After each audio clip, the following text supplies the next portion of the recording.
I've been a landlord here for 15 years. I've never seen so many rent increases and competitive rents as I have in the last 3 years. I mean, you put apartment on the market. I've put some of my apartments in the market for like $400 more than I was previously getting and got 8 applications the first day. It's so competitive, because there's no housing anymore. Welcome to the Investor Fuel Real Estate Investing Show, where I interview the nation's top real estate entrepreneurs, industry leaders, and other amazing entrepreneurs to help educate and inspire you to take your business and your life to the next level. My goal is to add tremendous value to you during every single episode of this show. If you get value, I'd love it if you subscribe on your favorite podcast player, subscribe on YouTube, and my very favorite, please share this with your community so we can impact even more entrepreneurs. Let's start today's show. Property insurance for real estate investors doesn't have to be difficult, but it does need to be there to protect you when you need it. MyInvestorInsurance.com not only provides insurance at 15 to 30% cheaper than traditional agencies, it's built specifically for real estate investors like you. You can set up an account in about 2 minutes, get quotes on properties, turn on and turn off insurance for your fix and flip or rental properties in around 2 minutes without having to talk to anyone directly, all through our portal. There's no better way or faster way to make sure you've got the coverage you need to protect you, and no more lengthy policies either. Once you're set up, you're billed monthly and prorated by the day for however long your policy is active. It's powered by MSI, the third largest independent MGA, with 1.5 million customers and more than $1 billion in cumulative premiums written. Get set up today in about 2 minutes at myinvestorinsurance.com/fuel. Hey folks, welcome back to the show. Today's guest, Brie Schmidt, has been an investor for 15 years. She focuses on small multifamily units in the Chicago and Milwaukee markets, and today has nearly 100 units. She's also the managing broker of Second City Real Estate, a boutique firm for investors by investors. Second City has closed $193 million in investment properties since 2020. Brie also coaches agents on how to work with investors and is the co-founder of the Midwest Real Estate Networking Summit. You can find her online at secondcity-re.com or on LinkedIn or YouTube at Chicago Brie. Brie, thanks for taking the time today. Yeah, thank you for having me. It's great to have you on here. And when we talk Chicago real estate, right, this is really one of the more challenging markets, one of the more competitive markets to be an investor in. So I always like to start off at the top and ask guests how they got started as an investor. Well, my story would probably take up the entire 15-minute show. So I'll try to sum it down.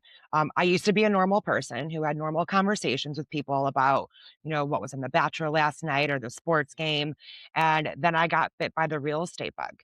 And it was always going to be a side hobby for me. I was working in corporate, I was traveling all over the country, and like real estate was going to be, a side project to let me retire a little bit early. What happened was about a year after I bought my first property, my father passed away. And he had gotten a very aggressive form of cancer. It was a very quick thing. And he died like literally the day before he was set to retire.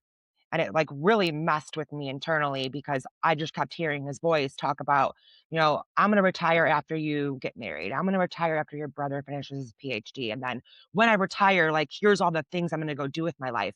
And it bit him in the butt, right? He didn't get to do any of that stuff.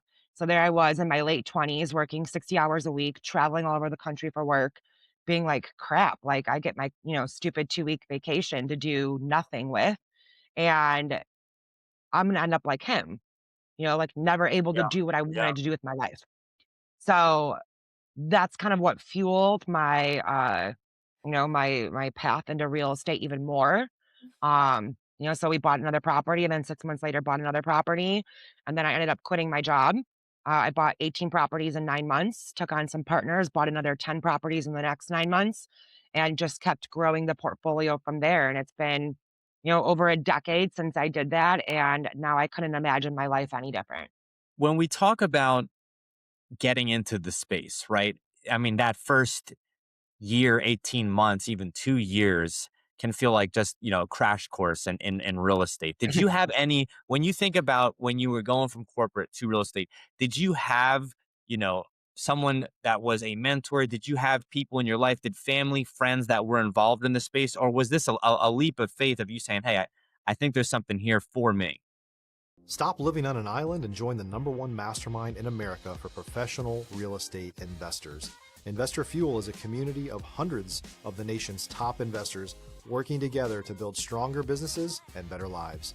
In addition to the amazing community of real estate investors acting as a board of advisors for one another, Investor Fuel members have access to 100% funding on purchase and repairs for our members only, a health insurance program, and benefits and discounts that more than pays for the membership of most of our members, meaning it's actually costing you money to not be a member of Investor Fuel. If you're looking to scale your business and build a business that allows you to live the life of your dreams, please visit investorfuel.com today and book a call with our team. So I had never even like read a real estate book until I bought my third property. Um, and then at the same time, I found my family, which is biggerpockets.com. And it was just, I geeked out over it. It was a whole world of people that wanted to talk about what I wanted to talk about all the time. So I've been pretty involved with that community for about, I don't know, 12 years. Um, and that is really what fueled it because now all my friends are real estate investors. I Yeah. travel, I do conferences, I've done a bunch of podcasts.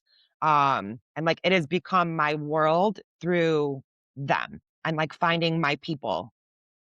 When we talk about that network, people often underestimate how pivotal this can be. I can't tell you how Oh many gosh. Yeah. guests have come on here and accredited Bigger Pockets to really helping facilitate a lot of their deals or their career in the real estate space. Did you know when you were leaving corporate that you were gonna be an investor, agent, broker, right? Or was there one segment of this space that you were hyper focused on at that point? I was only focused on buying for myself. So I'd already been a licensed agent for even 10 years before I bought my first property. I Okay. tried it out when I was 21. I hated it, right? It was very difficult. I think I did it for like 6 months and I was like, nope, not for me. Um, then I got said over a decade later, got into the investment side, which is a completely different part of the business than the retail side. I call them the champagne and heels agents. Like I'm not a champagne and heels agent. Yeah. I don't want to talk about pink colors and how things make you feel. Um, so I was at a networking event. I had just done a podcast with Bigger Pockets about my growth trajectory and what I had done, and someone came up to me and said, "Hey, I saw your I listened to your podcast, and I want to do exactly what you did. Can you teach me?" I was like, "Well, I am legally licensed. I could. I don't have a car. I live in Chicago. You have to pick me up and drive me to showings."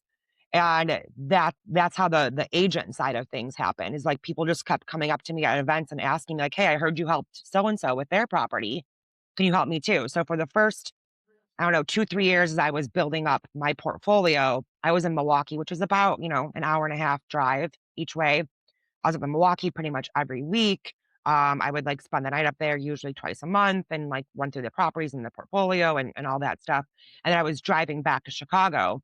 So I had a really limited bandwidth to take on clients as an agent. So I limited it. But I remember one day I get a call from an agent like, "Hey, listen, like offers are due in an hour. Like you got to tell your client." My client's like, "Dude, we need to do this right now." So I'm on the side of the highway with like a DocuSign trying to get like my Wi-Fi hotspot to work. 'Cause the offer's like, what am I gonna do? Yeah. Yeah. And that's really when I was like, "You know what? Like, I can outsource management, and I have to let some control go in Milwaukee." I can't be coming up here every week to, like, Right. self-manage with the property manager, like so I had it because I had an in-house team at that point. I decided to fire my in-house team and hire out a professional outsourced management company. And that really gave me back, like, 90% of my work was now handled by them, Hmm. and then I would just meet them once a month. That was as a transactional real estate broker, right? Well, yes. So I said I was pretty much self-managing. I had an in-house team in Milwaukee, so that's why I was up there so much, was I had to go up there and get, like, receipts, like, help out with management stuff, but it was taking away from the brokerage side of stuff, and Yeah. I can't be in 2 places at once, and No. decided that, like, the agent side of things I love. I realized in my 15 years as a real estate investor, I don't actually like owning the properties.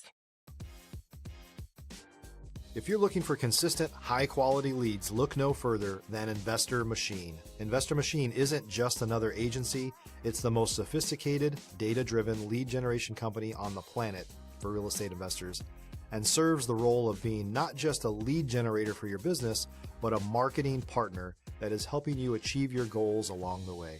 Go to investormachine.com to learn more and schedule a call with our team today.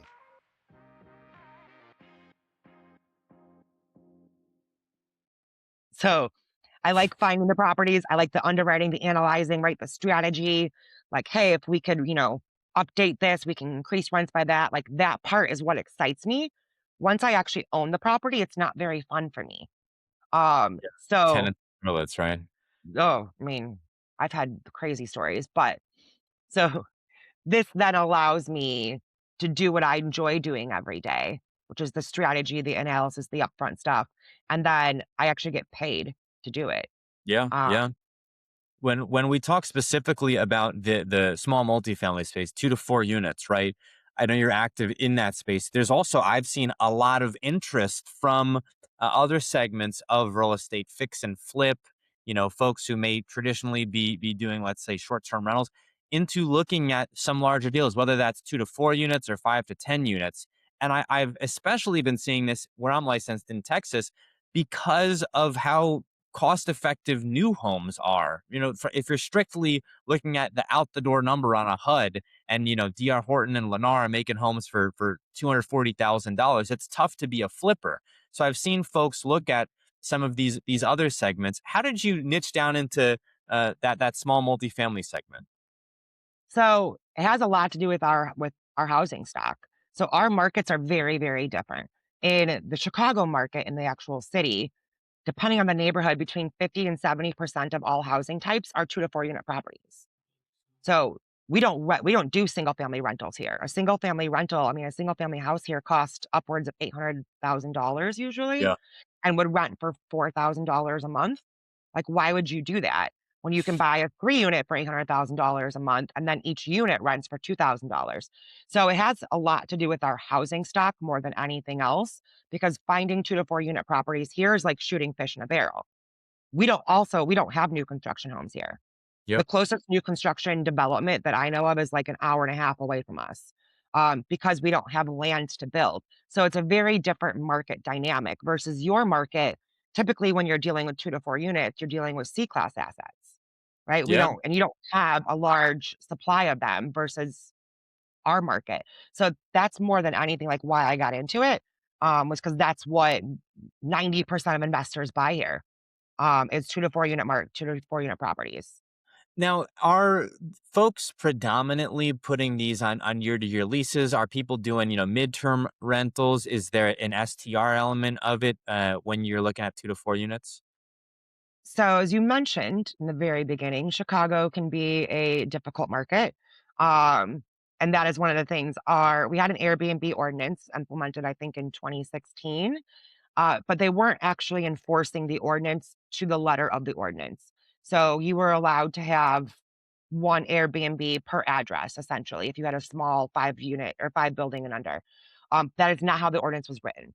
So then a couple of years ago, they just decided without telling anyone to start implementing and enforcing the ordinance to the T, and started deactivating listings, taking down people's profiles because it didn't comply with the ordinance. And it was really chaotic for about 9 months. We had to go through, like, we had to hire lawyers. I had clients who tried to get different adjustments from the city, and they just decided, nope, this is what the ordinance says, even though it's been in place for like 8 years at this point, and we never actually enforced it. So short-term rentals in Chicago is pretty much out now. It used to be a pretty big business, but now it's extremely difficult to do. Um, we do some midterms, but we don't have a big like nursing market here. Yeah. So, it's not like we have travel nurses. We don't really have. So I've got a couple of clients that do it, but I could say like I probably had 30 clients doing some sort of short-term rental 5 years ago, and now I have two. So everything is for the most part, it's on a year-to-year lease. Correct. But we also No. have, so one of the things that's interesting about Chicago, I mentioned that Between 50 and 70% of neighborhoods are 2 to 4 unit properties. We have nowhere to build new houses, right? Literally every piece of land is taken up. So what's happened in the last 15 years ish is someone figured out that you can buy 2 to 4 unit properties for cheaper than you can buy single family houses, right? If you're a new or newer real estate investor looking to launch or grow your real estate investing business, please check out Investor Fuel Club. It's a coaching community, but unlike anything you've ever seen before. And you can actually partner with members of our mastermind from coast to coast on deals right in your market. There's no better opportunity to build a consistent business than to literally partner with pros to help you avoid costly mistakes, avoid the need for capital to do deals, and help you eliminate your fears as you're starting your business. Learn more about Investor Fuel Club at investorfuel.com/club. They're already zoned what we call like a residential RS3. So you don't need to go through any sort of zoning approval to deconvert them to a single family house. So in the nicer neighborhoods, you could buy a 4,000 square foot small apartment building and deconvert it. You can buy it, about 10 years ago. You could buy it for, let's say, 600, put $500,000 into it, gutting it, and sell it for over $2 million. So that's what's been happening in our market over the last 15 years is we're deconverting all these small apartment buildings and turning them into mega single family houses that are millions of dollars, Wow. then creating a huge supply or huge issue with inventory on our housing supply. So people can't afford to stay in these neighborhoods or are getting pushed out. So as this is progressing, like we're just now seeing local laws coming into effect to try to stop this because we are losing our housing at a crazy rate. I said, I've been a landlord here for 15 years. I've never seen so many rent increases and competitive rents as I have in the last 3 years. I mean, you put apartment on the market. I've put some of my apartments in the market for like $400 more than I was previously getting and got 8 applications the first day. It's so competitive, because there's no housing anymore. I mean, when I listen to this, I am empathetic, especially growing up in I grew up in northern New Jersey, about 30 miles outside of New York City. And so when I contrast that market to where I lived in San Antonio, where I lived in the DFW metro in Texas, it's like night and day, right? Yeah. And when you're looking at a very middle class home in the town that I grew up in, that can be $800,000-$900,000, right? That pretty much prices out most people. And so what do you do, right? So as an investor, I'm hearing rents going up in Chicago, and I'm thinking, hey, that's a good thing for investors. But then for renters and for the people that are in the city, it becomes very, very challenging. Are you aware of any movements that are happening in the city of Chicago to counter that? Are people looking at ADUs? I know Los Angeles, they're putting up ADUs everywhere. Or is this going to be the new trend that things are going to be converted into single family and there's going to be less housing available? That's a extremely complex answer, because I'm quite involved with advocacy within the city. They just launched a right of first refusal ordinance in Chicago and parts of Chicago. We do have a state rent control ban, which they try to overturn 3 or 4 times a year, because of what's happening in Chicago. But it's really desegregated. So what's interesting about Chicago is we have 77 different neighborhoods, right? Yeah. Each neighborhood gets an alderman, right? And the alderman is like your little mini mayor of your little pocket, okay? And so one of the things that's unique about Chicago is those aldermen have 100% decision-making ability when it comes to building and zoning in their wards. They can control whatever they can do whatever they want in their wards. So we do have an ADU program. It's a pilot program. It was actually looking to be expanded. I was down at City Hall for that meeting and watched them fight, literally fight and swear at each other for like 2 hours over expanding this ordinance. And it was really interesting. I should have brought like a bottle of wine and some popcorn, because there's different needs of different areas, right? We have what we call the bungalow belt. There's a part of the city where it's all single family bungalows. They don't want to increase density. They don't need to increase density, right? But then you've got the areas that are closer to the train lines, right, which are 70 to 80% renters. They absolutely need to increase density. And then you've got areas of the south side that have A third of the block is vacant lots. There's tons of room to develop properties, but it's not a very desirable area to live. So you've got very different dynamics all within one big city, and there's no right answer that solves everyone's problem. So the legislation did not go as they had hoped it would go because of that. So it's now we are expanding the ADU program, but it's an opt-in essentially. So aldermen that want it have expanded it and increased the options with it in their wards, but it's not available citywide. So each alderman, am I pronouncing that right? Alderman? Alderman. Yeah, alderman Each or alderwoman. alderman has the option to opt into ADU. So you're going to have potentially like a different version of the city in every Yes. section in every one of those 77 areas. Yeah. So like what side of the street you buy on could dictate your ability Wow. to develop the property. What's your take on ADUs in general? I think it's very interesting. I saw them in Texas where there's tons of land, so I'm not necessarily certain that it's most needed in places like Texas, but I still appreciated the creativity. What's your take on ADUs? So there's two ways to do an ADU here. So we have a lot of what we call like non-conforming basement units. So these are basements that have already typically can be converted into an apartment or are already converted into a legal apartment, right? That part of the process isn't that difficult because you're just adding a basement or you're finishing off the basement unit that's existing in the building. Adding it as a specific coach house is extremely expensive. You have to run water, you've got to run utilities, right? We don't have all those services. It costs about $250,000 to build a 900 square foot apartment as a standalone unit here in Chicago. So, for you're getting a junior one bedroom at 900 square feet or a really, really small two bedroom, how much rent are you going to get from that? And then how are you going to actually recuperate the $250,000 construction cost? Yeah, Does it make you're not. sense? You're Yeah. not. Um, so we're starting to see like everything here is architects, plans, permits. We're starting to see some architects come out with like templates. Essentially, like here's three designs that we've already been approved with the city, depending on your lot size. And we could sell it to you for cheaper instead of doing custom. And then you can just template and use that as your drawings. So we're starting to see a little bit of that coming through with the city, and that would lower costs potentially. Now, when someone, let's say they have an ADU on their property in either of those forms, right? Whether it's conjoined or a separate building entirely, which would be cost prohibitive, but let's say either one, right? Can they sell them individually, or would they be selling, if they were to sell the property, would it all of it be together? It would all be together, unless you get the lots split up, which I've only seen one time, and it was actually really challenging. It was a front building that was 3 units, had a rear building that was 2 units, and somewhere down the road, they split the lot so that it was separate, like separate surveys, and then but they were Yeah, selling it as one building, and we couldn't get financing. 'Cause it was that can looked be at as tricky. 2 di so now you're getting into different stuff with financing. It's not very typical here.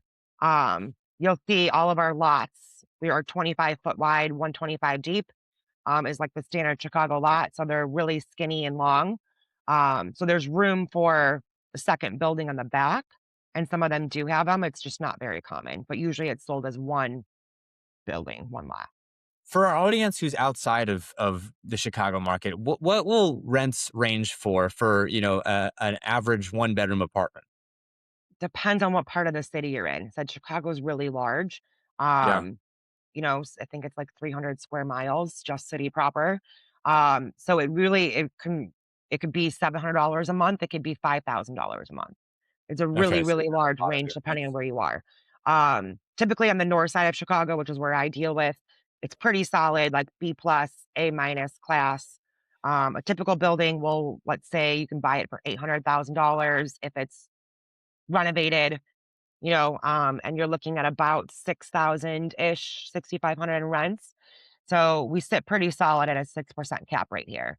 Yeah, yeah. It's interesting because as I'm talking to you and as I'm thinking back to the other conversations that I've had with investors in Chicago, Chicago is like a mix of many different, uh, It is. you know, temperaments and aldermans and rules and regulations. And so you could have one version of Chicago that's a completely different, beast than It is. another area of the same city, right? So it's Yes. definitely an interesting market to be active in. We are coming up on time here, though, Brie. Any new projects that you're working on, or how can guests reach out to you and your team? How can our audience reach out to you guys? Sure. If you're looking for agent services in Chicago, you can find me at Second City, secondcity-re.com. I also said I coach agents on how to work with investors. So we go through everything from like how investors speak, what they want to learn about, um, how to get them, like how to get repetitive business. And that website is chicagobrie.com. Bree, thank you so much for coming on today. Thanks for your time. Thank you for having me. Thanks for joining us for today's Real Estate Pros Show. You can learn more about the amazing benefits of the Investor Fuel Mastermind community, including surrounding yourself with hundreds of other rock stars, 100% financing for your deals, and members-only discounts from vendors you're likely already using that, as a member of Investor Fuel, will save you more than the cost of your membership. Visit investorfuel.com to learn more. If you're interested in joining us as a guest of this show, please visit investorfuel.com/pros to apply. You can also check the show notes for access to free resources, how to get access to world-class lead generation, and much more. Don't forget to subscribe so you never miss another episode. Have a great day. We'll see you on the next show.